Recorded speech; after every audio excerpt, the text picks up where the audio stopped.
Os hospitais universitários federais vão receber quase R$1 bilhão este ano em recursos federais. Justiça Federal determina a preservação do patrimônio histórico da estrada de ferro Madeira-Mamoré após a enchente do Rio Madeira. E ainda você vai ter outras notícias relacionadas à Amazônia. Secretaria de Meio Ambiente de Macapá e batedores de açaí discutem destino correto dos caroços do fruto. Em Roraima, a campanha contra a febre aftosa pretende vacinar 700 mil cabeças de gado. Em Manaus, novas máquinas de fumacê serão utilizadas no combate à dengue e malária. E ainda, no Acre, Cicleata busca conscientizar a população quanto ao autismo. O Jornal da Amazônia está no ar. Olá, boa noite. A cheia dos rios amazônicos mudou a rotina de muitas cidades. Em algumas delas, a situação é crítica. Acompanhe agora a segunda reportagem especial sobre a operação de guerra montada por bombeiros na fronteira entre o Acre e Rondônia, onde trechos da BR-364 estão inundados pelas águas do Madeira.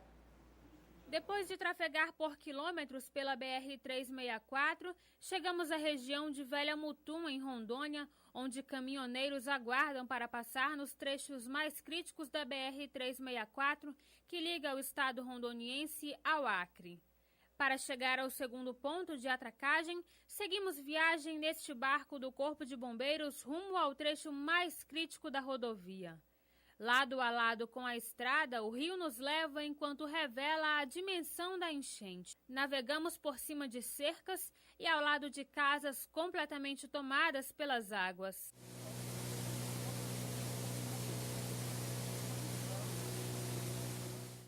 Esse é considerado o trecho mais crítico da BR-364. São cerca de 12 quilômetros de áreas completamente inundadas pela cheia do rio Madeira, aqui em Rondônia. O Departamento Nacional de Infraestrutura e Transportes, o DENIT, junto com a Polícia Rodoviária Federal, chegaram a interditar completamente a rodovia por quase 15 dias. Nesse período, o Corpo de Bombeiros realizou a sinalização da rodovia e, detalhe, tudo isso manualmente, para garantir a segurança de quem trafega por aqui. A operação aqui ela começa às 5 horas da manhã, a gente desloca aqui para o local. No primeiro momento a gente faz balizamentos dos locais mais profundos para desviar as carretas, os caminhões para os locais mais altos, né? Caso tenha algum problema, nós temos as máquinas para puxar. Alguns condutores com cargas mais pesadas se arriscam a passar pela estrada. A água entrou no motor deste caminhão e por pouco não prejudicou seu funcionamento. Ao todo, 3 pontos de atracagem foram criados na rodovia. Nos pontos mais alagados, a lâmina d'água pode chegar a aproximadamente 1,40 m, de acordo com a Defesa Civil. O último estágio é aqui, na estrada de ferro Madeira-Mamoré, onde o rio se confunde com a pista e não se sabe onde cada um começa ou termina.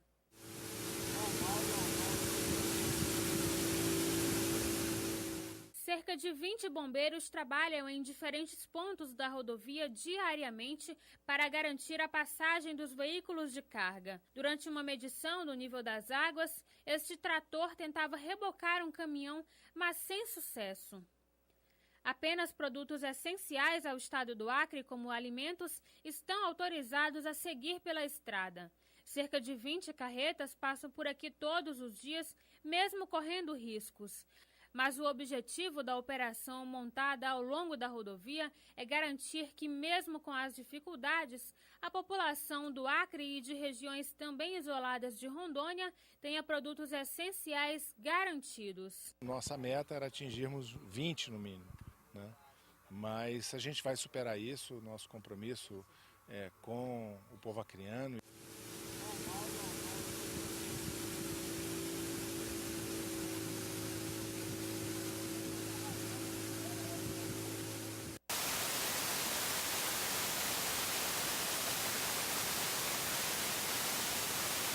O mais importante complexo turístico e cartão postal de Porto Velho está tomado pela água do Rio Madeira, cheia histórica que bateu todos os recordes registrados. As locomotivas e os galpões onde artistas vendiam artesanatos parecem esquecidos em meio a tanta água. Diante desta realidade, a Justiça Federal determinou ao Instituto do Patrimônio Histórico e Artístico Nacional, o IPHAN, à União, ao Estado de Rondônia e ao município de Porto Velho uma série de ações que visem preservar o patrimônio da Estrada de Ferro Madeira Mamoré. Monitoramento diário das áreas atingidas e apresente nos autos um relatório a cada 10 dias da situação que se encontram os bens, informar se há a possibilidade de retirada dos vagões das locomotivas lá sem maiores danos que já são os danos causados pela enchente. A liminar determina ainda que o município de Porto Velho realize levantamento das peças retiradas e das que permanecem no local alagado pela enchente. O relatório deve ser apresentado no prazo de 20 dias. A ação civil pública, impetrada pela Ordem dos Advogados do Brasil, OAB, seccional Rondônia, foi tomada após audiência que ouviu a avaliação de um museólogo e de representantes do Ministério Público Federal e das partes citadas no processo. Para que os poderes constituídos, o IPHAN, a União através do IPHAN,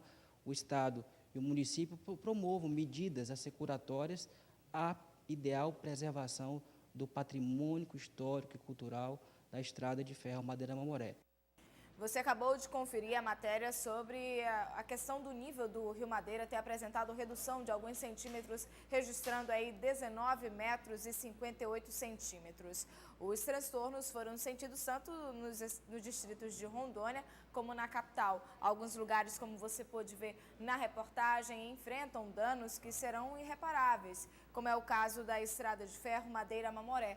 Com a tentativa de amenizar o prejuízo nesta área, a Justiça Federal, que o IPHAN, União, Estado e Município preservem o que restou do patrimônio. E agora nós vamos continuar falando sobre a questão da enchente. As famílias atingidas pela cheia do Madeira começaram a chegar ao abrigo da Defesa Civil montado no parque.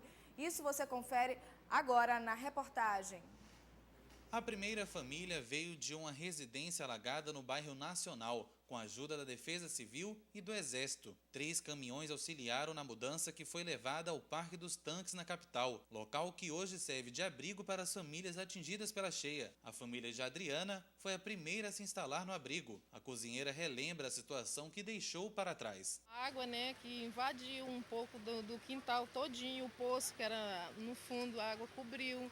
O piso da casa estava cedendo, quando a gente pisava o piso quebrava, afundava, estava riando, o guarda-roupa estava todo torto dentro de casa.